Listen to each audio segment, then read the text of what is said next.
At 0700 on October 4, 1943, Colonel Hubert Zemke stood on the hardstand at RAF Halesworth, watching mechanics fuel 52 Republic P-47 Thunderbolts for a bomber escort mission deep into Germany. 29 years old, 6 months of combat, 4 confirmed kills. The Luftwaffe had sent 180 Focke-Wulf 190s and Messerschmitt 109s to defend the industrial targets his bombers would hit that morning. Every pilot climbing into those cockpits knew the numbers. The P-47 Thunderbolt weighed 7 tons empty. The German Focke-Wulf 190 weighed less than 4. In a turning fight, physics won.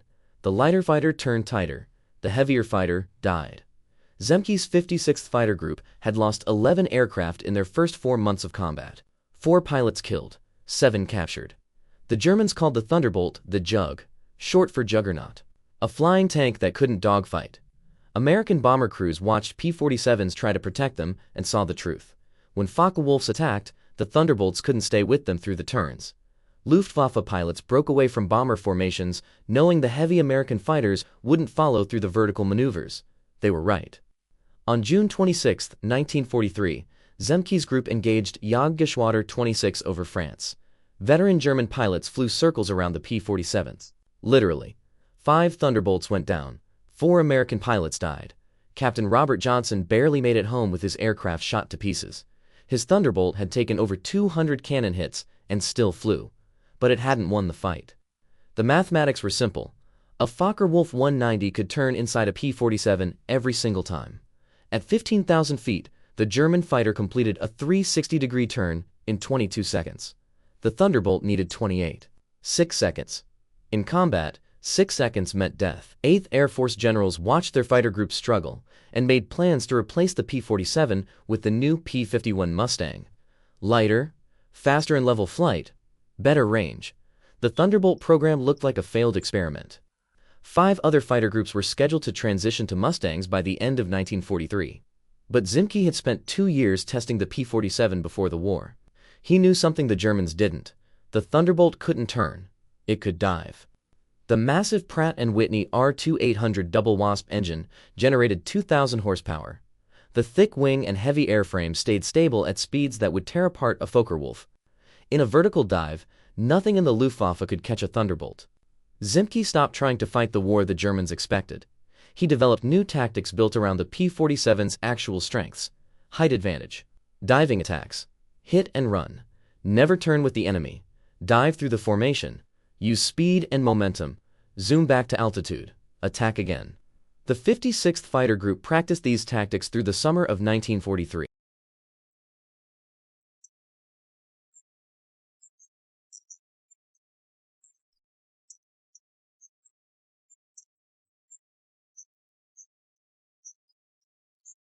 Never get slow. Never try to turn. By September, Zemke's pilots were ready, but 8th Air Force bomber losses were accelerating. On September 17th, missions to French targets cost 8 B-17s. German fighters hit the formations before American escorts arrived. The bombing campaign was failing. October 4th would be different. Zemke planned to put his new tactics into full combat test. 52 P-47s, all diving from altitude, all using speed instead of turning, all trusting the mathematics he had calculated. If you want to see how Zemke's diving tactics worked against the Luftwaffe, please hit that like button. It helps us share more stories like this one. Subscribe if you haven't already. Back to Zemke. The mission brief that morning included one detail that changed everything. The bomber stream would fly at 22,000 feet. Zemke positioned his Thunderbolts at 30,000. 8,000 feet above the bombers. 8,000 feet of potential energy ready to convert into diving speed. By noon, his 56th Fighter Group would either prove the P-47 could win or watch their bombers burn. German radar stations tracked the American formation, crossing the Dutch coast at 0930 hours. Luftwaffe controllers scrambled Jagdgeschwader 1 and Jagdgeschwader 26 to intercept. 73 Focke-Wulf 190s climbed toward the American bomber formation. German pilots expected what they always saw: American fighters flying tight formation alongside the B-17s, easy targets when forced to maneuver slowly to stay with the bombers. But Zemke's 56th Fighter Group wasn't escorting the bombers. They were hunting 8,000 feet above them. At 0952, Zemke spotted the German formation assembling 15 miles ahead of the bombers, at 18,000 feet. The Focke-Wulfs were climbing into attack position.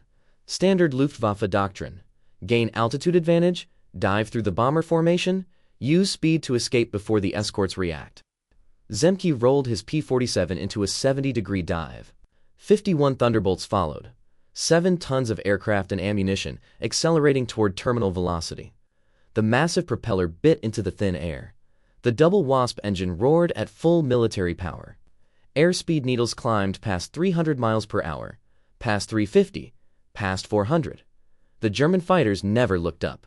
They were focused on the bombers below them.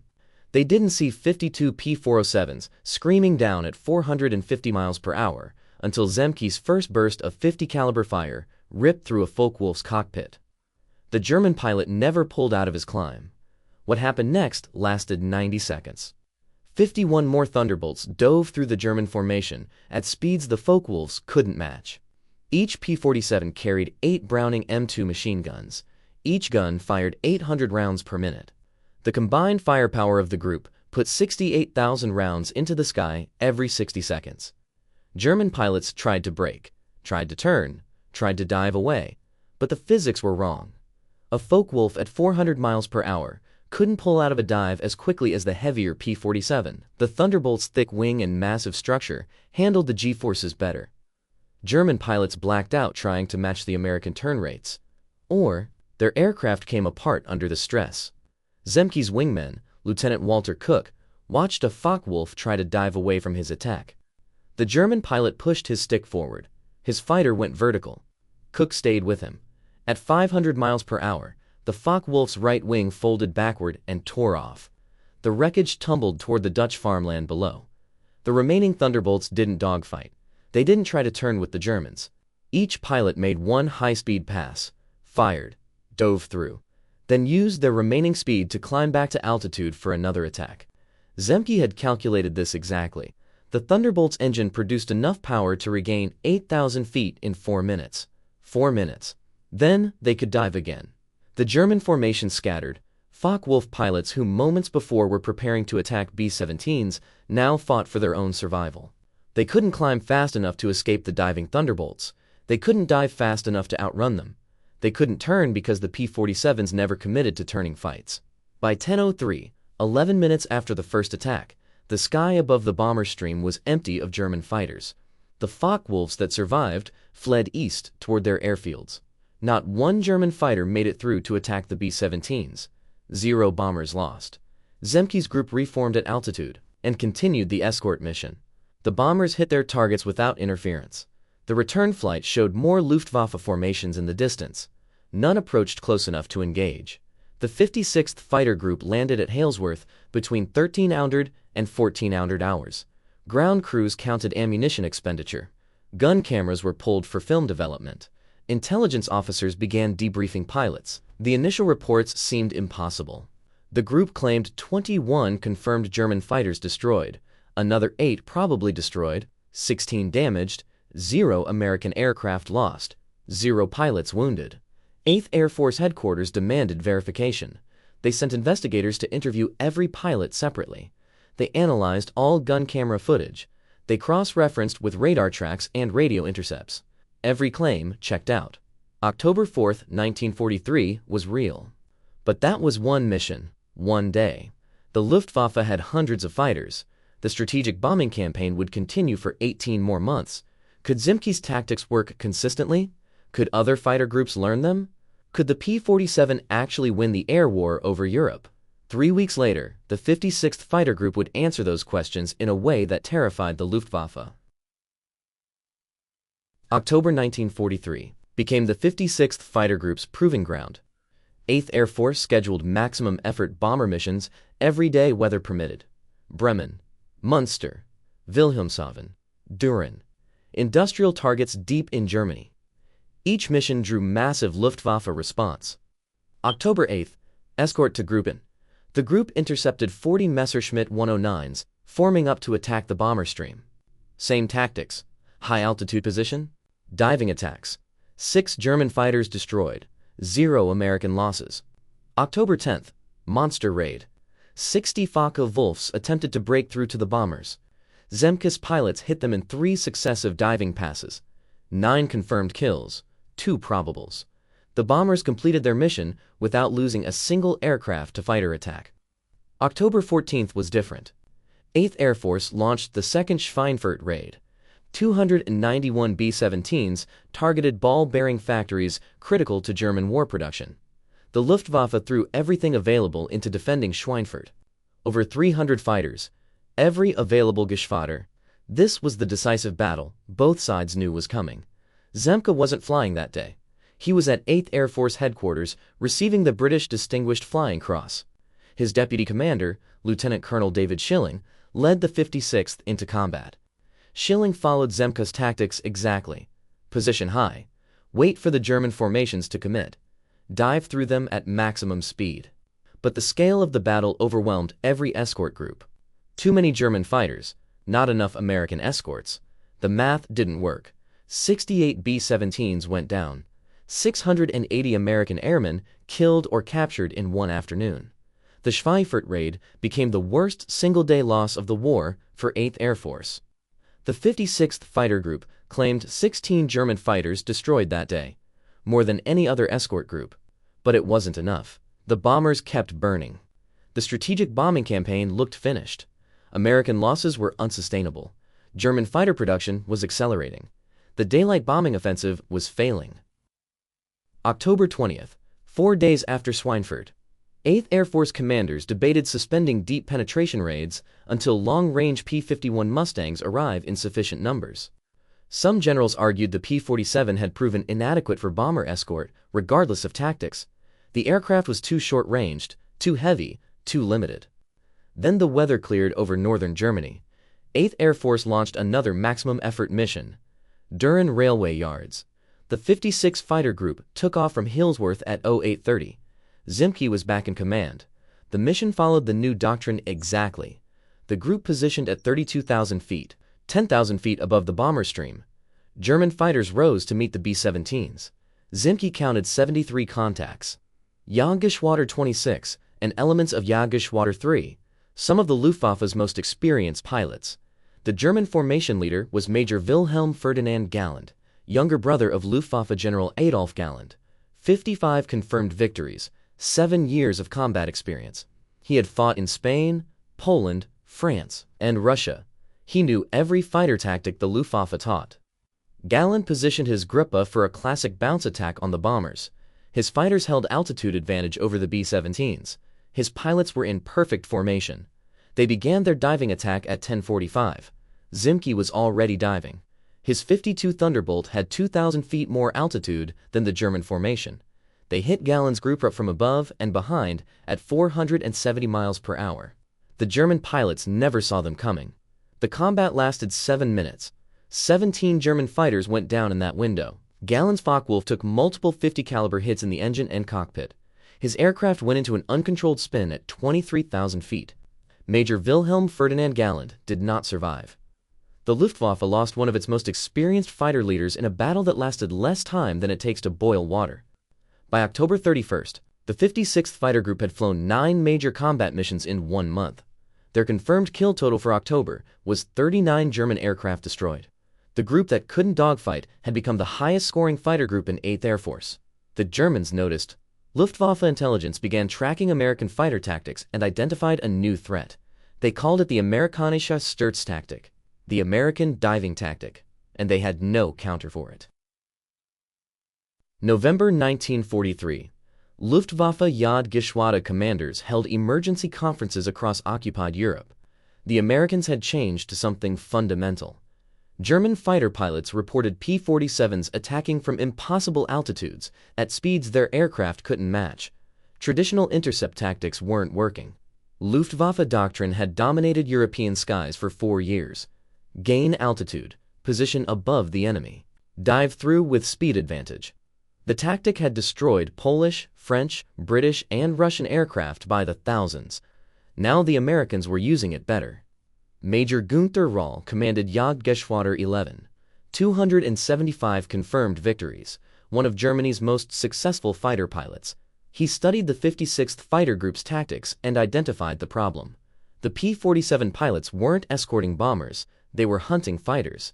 They ignored the B-17s and went after the Luftwaffe formations before they could attack. German fighter controllers tried adapting. They sent formations in at different altitudes, some high, some low, some from the flanks. The goal was to force the American escorts to split their forces, divide their attention, create openings for bomber attacks. It didn't work. Zemke positioned his squadrons in vertical layers. One squadron at 30,000 feet, second at 28,000, third at 26,000. When Germans came high, the top squadron dove. When Germans came low, the bottom squadron dove. The middle squadron covered both. Every P-47 maintained enough altitude advantage to accelerate into attack speed. November 5th, mission to Monster. Jagdgeschwader 1 attempted a coordinated attack with 30 Focke-Wulfs approaching the bombers from multiple directions simultaneously. Zemke's group intercepted all three formations before they reached firing range. 14 German fighters destroyed. The bombers lost 0 aircraft to fighter attack. Flat got 2 B-17s. Fighters got none. The Luftwaffe began avoiding areas where the 56th Fighter Group operated. German controllers listened to radio traffic and identified Zemke's call signs. When they heard his group in the area, they directed their fighters to different sectors. Better to miss an attack opportunity than lose experienced pilots. By late November, 8th Air Force Headquarters recognized what was happening. Other fighter groups flying P-47s weren't achieving the 56 results. The 4th Fighter Group, the 78th Fighter Group, the 352nd. All good units, all competent pilots. None matching Zemke's kill ratios. 8th Air Force Commander General Ira Eaker ordered Zemke to brief all P-47 groups on his tactics. December 8, 1943, Kings Cliff Airfield. Every fighter group commander in 8th Air Force attended. Zemke spent 4 hours explaining the mathematics. The P-47 couldn't turn. Accept that. Don't try to dogfight. Use altitude. Convert height to speed. Hit fast. Disengage fast. Climb back to altitude. Repeat. Never get slow. Never turn with the enemy. Think vertically, not horizontally. Some group commanders resisted. They had trained their pilots in traditional dogfighting, turning combat, close-in maneuvering. Zemke was telling them everything they knew was wrong for the Thunderbolt. The aircraft couldn't do what fighter doctrine required, so change the doctrine. Colonel Doane Blakesley commanded the 4th Fighter Group. His unit was scheduled to transition to P-51 Mustangs in January 1944. He asked Zemke if the diving tactics would work for Mustangs too. Zemke said yes. Every fighter benefited from altitude advantage and high-speed attacks. But the P-47 needed those tactics. The Mustang had options. The Thunderbolt didn't. December 22nd, the 56th Fighter Group escorted bombers to Osnabrück. Heavy overcast, poor visibility. German fighters attacked from inside cloud layers. The ambush tactics eliminated American altitude advantage. 8 P-47s took damage. 1 pilot killed, 2 captured. The mission showed the limitations. When weather forced low-altitude operations, the Thunderbolt's advantages disappeared. But clear weather dominated Northern Europe through January and February 1944. Perfect conditions for high-altitude operations. The strategic bombing campaign accelerated. Big week was coming. 6 consecutive days of maximum effort raids against German aircraft factories. Every available bomber. Every available escort. The largest air battle in history. The 56th Fighter Group would fly all 6 days. Their mission assignments included a target no American fighter had ever reached: Berlin, the German capital. 500 miles into enemy territory, beyond the combat radius of every escort fighter in the inventory. Except someone had figured out how to extend the P-47's range by 18%. And that someone was about to prove the Thunderbolt could protect bombers all the way to Hitler's doorstep. February 1944. Republic aviation engineers delivered modified external fuel tanks to RAF Halesworth. Each tank held 150 gallons. Standard P-47 internal fuel capacity was 305 gallons. The external tanks increased total fuel to 605 gallons. Combat radius jumped from 230 miles to 425 miles. Berlin was within range. The problem was weight. A fully fueled P-47 with external tanks weighed 9 tons at takeoff. The aircraft needed every foot of Halesworth runway to get airborne. Once airborne, the fuel weight affected climb performance. German fighters could intercept during the vulnerable climb phase when American fighters were heavy and slow. Zemke calculated the solution. Take off with full fuel, climb slowly to altitude over England, burn off the external tank fuel first, drop the empty external tanks before crossing into enemy territory. By the time German fighters appeared, the P-47s would be at combat weight with full internal fuel remaining. The mathematics worked, but the tactics required perfect timing. If the external tanks dropped too early, the fighters wouldn't reach Berlin. If they dropped too late, the aircraft would be too heavy for combat maneuvers. Zemke set the drop point over Holland, 200 miles from base. The fighters would cross the Dutch coast at combat weight with enough internal fuel for 2 hours of operations. February 20th. Big week began. 8th Air Force launched 941 bombers against German aircraft factories. The 56th Fighter Group took off at 0900 hours. 54 P-47s, each carrying full fuel and ammunition.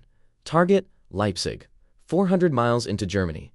The group climbed to 30,000 feet over the North Sea. External tanks fed fuel to the engines during the climb. Over Holland, all 54 pilots toggled their drop releases simultaneously. 108 external fuel tanks tumbled toward Dutch farmland. The P-47s were now at combat weight. Altitude, 30,000 feet. Speed, 280 miles per hour. Internal fuel sufficient for 4 hours of flight time. German radar tracked the formation. Luftwaffe controllers scrambled every available fighter. Jagdgeschwader 3, Jagdgeschwader 11, Jagdgeschwader 26. 190 German fighters rose to intercept the bomber stream. The 56th Fighter Group positioned ahead of the bombers as planned. Zemke spotted the German formations assembling at 28,000 feet, 50 miles ahead. The P-47s dove. Same tactics that worked in October. High-speed attack, single pass, zoom climb recovery. But something was different this mission. The Luftwaffe had adapted. German fighters no longer concentrated in single formations. They spread out in small groups, 4 aircraft sections. Difficult to spot, difficult to intercept all simultaneously. When the P-47s dove on one section, 2 more sections attacked from different angles. The combat spread across 40 miles of German airspace. Zemke's group couldn't maintain formation cohesion while engaging multiple small German units. The fight fragmented into dozens of individual engagements.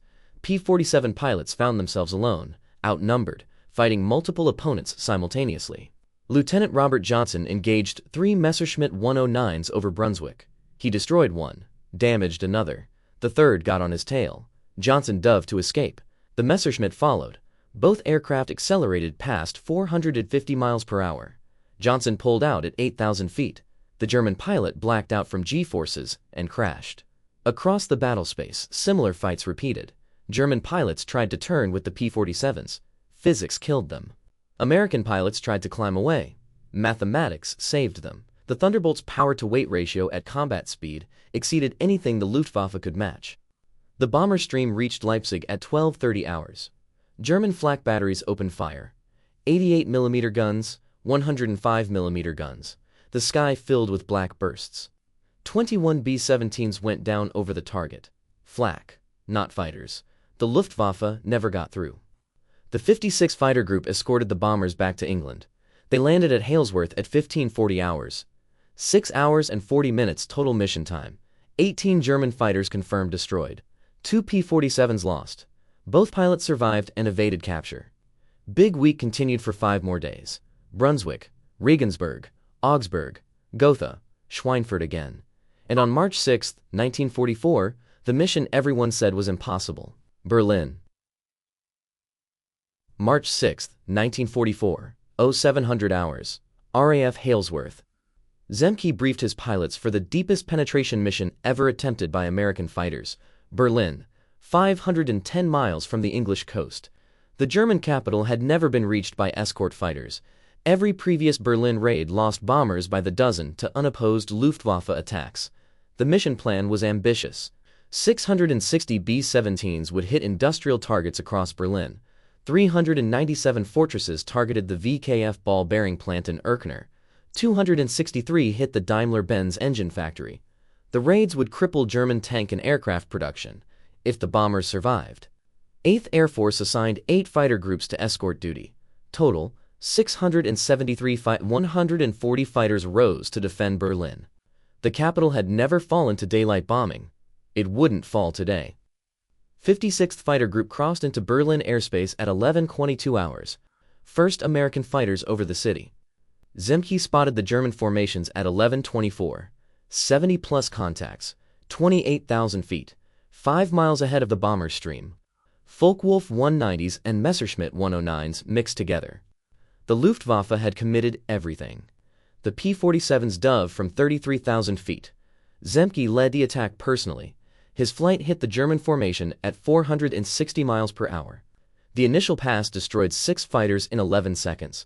The German formation scattered. Zemke's wingmen followed through. 3 more Focke-Wulfs went down. The sky above Berlin became a 3-dimensional battlefield. P-47's dove from altitude. German fighters tried to climb to the bombers. Both forces collided at 25,000 feet. 50 caliber tracers and 20mm cannon fire crisscrossed the airspace. Aircraft debris fell toward the city below. Zemke destroyed a Focke-Wulf over the Dumber Lake area, his second kill that day. His wingman got a Messerschmitt 109. The combat moved west as German fighters tried to regroup. The P-47s stayed with them. Diving attacks, zoom climbs, no turning engagements. The tactics that worked in October worked over Berlin. The bomber stream reached the target at 11:50 hours. Berlin's flak defenses opened fire. 2,000 anti-aircraft guns. The sky turned black with explosions. 69 B-17s took damage. 11 went down. But not one bomber fell to German fighters during the bomb run. The escorts held the Luftwaffe away from the formations. By 12:30 hours, the combat was over. The bombers turned west. German fighters broke off. Fuel exhaustion forced both sides to disengage. The 56th Fighter Group formed up and headed home. They landed at Halesworth at 14:40 hours. Total mission time? 6 hours and 10 minutes. Longest fighter mission flown by any American group to that date. Intelligence officers counted the results. 18 German fighters confirmed destroyed over Berlin. 4 probables. 9 damaged. 2 P-47s lost. 1 pilot recovered. 1 captured. But the numbers only told part of the story. American fighters had reached Berlin. They had protected the bombers.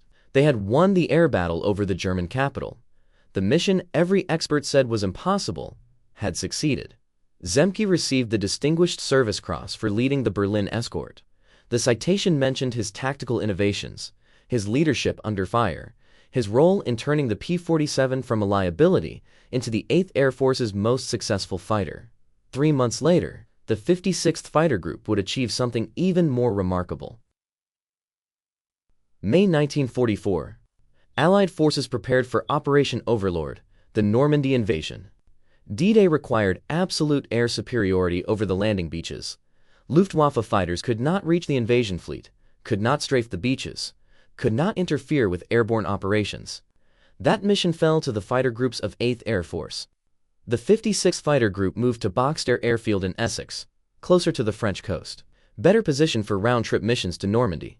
Their assignment was clear: sweep ahead of the bombers, destroy German fighters before they reach the invasion zones, maintain constant patrols over the channel. May 8 through June 5, the group flew 32 missions in 29 days. Fighter sweeps, bomber escorts, armed reconnaissance, ground attack. The tempo exceeded anything from 1943. Pilots flew 6 days per week, sometimes twice per day. Everyone was exhausted. Everyone kept flying. June 6th, D-Day. The 56th launched at 0430 hours. First wave, 51 P-47s swept the French coast ahead of the invasion fleet. Their mission? Destroy any German aircraft attempting to reach the beaches. Not one Luftwaffe fighter would get through. The sky over Normandy at dawn was empty of German aircraft. The Luftwaffe had pulled back from coastal airfields days earlier. Allied intelligence knew they were positioning for counterattacks once the invasion began. The 56th flew toward those inland airfields. If German fighters wouldn't come to them, they would go to the Germans. At 0620 hours, Zemke spotted aircraft taking off from an airfield near Yverdon. Focke-Wulf 190 scrambling to meet the invasion. The P-47s attacked the airfield during the takeoff sequence. German fighters were most vulnerable while accelerating down the runway. Heavy, slow, unable to maneuver. The attack destroyed 9 Focke-Wulfs on the ground. 4 more were shot down during takeoff. The remaining German fighters aborted their mission and scattered. Not one reached the invasion beaches. The 56th returned to Boxhead at 09:15 hours, refueled, rearmed, launched again at 11 hours. Second mission of D-Day. Armed reconnaissance over the Falaise area. The group intercepted German fighter bombers attempting to reach Allied positions. Junger's 88s, Focke-Wulf 190 fighter bombers, Messerschmitt 110 night fighters pressed into daylight service. The Luftwaffe was throwing everything available into stopping the invasion. By sunset on June 6th, the 56th Fighter Group had flown 97 individual sorties. They claimed 23 German aircraft destroyed, 15 on the ground, 8 in the air, 0 American losses. The invasion succeeded partly because German fighters never reached the beaches in significant numbers. But June 6th was one day. The campaign continued through June, July, and August. The 56th flew constant missions supporting the breakout from Normandy. They strafed German convoys, destroyed fuel depots, attacked rail yards.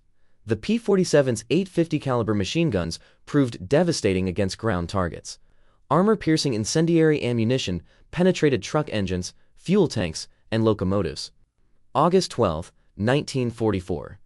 Zemke received orders to transfer to the 479th Fighter Group, a struggling unit equipped with P-38 Lightnings converting to P-51 Mustangs. 8th Air Force needed Zemke to rebuild them. His time with the 56th was over. Lieutenant Colonel David Schilling assumed command. Schilling had flown with the group since January 1943. He understood Zemke's tactics completely. The transition was seamless. The group's performance never declined. Under Schilling, the 56th continued operations through the end of 1944 and into 1945. Battle of the Bulge, crossing the Rhine, the final push into Germany. The group flew its last combat mission on April 21, 1945, 18 days before Germany surrendered. When the Air Force Historical Research Agency compiled final statistics, the 56th Fighter Group's record was undeniable. 2 years of combat operations, 447 missions flown, 19,391 sorties, 64,302 hours of combat flight time, 677.5 German aircraft destroyed in air-to-air combat, the highest aerial victory total of any fighter group in 8th Air Force, 100 more victories than the second-place group, the only fighter group in the European theater that flew the same aircraft type from first mission to last mission.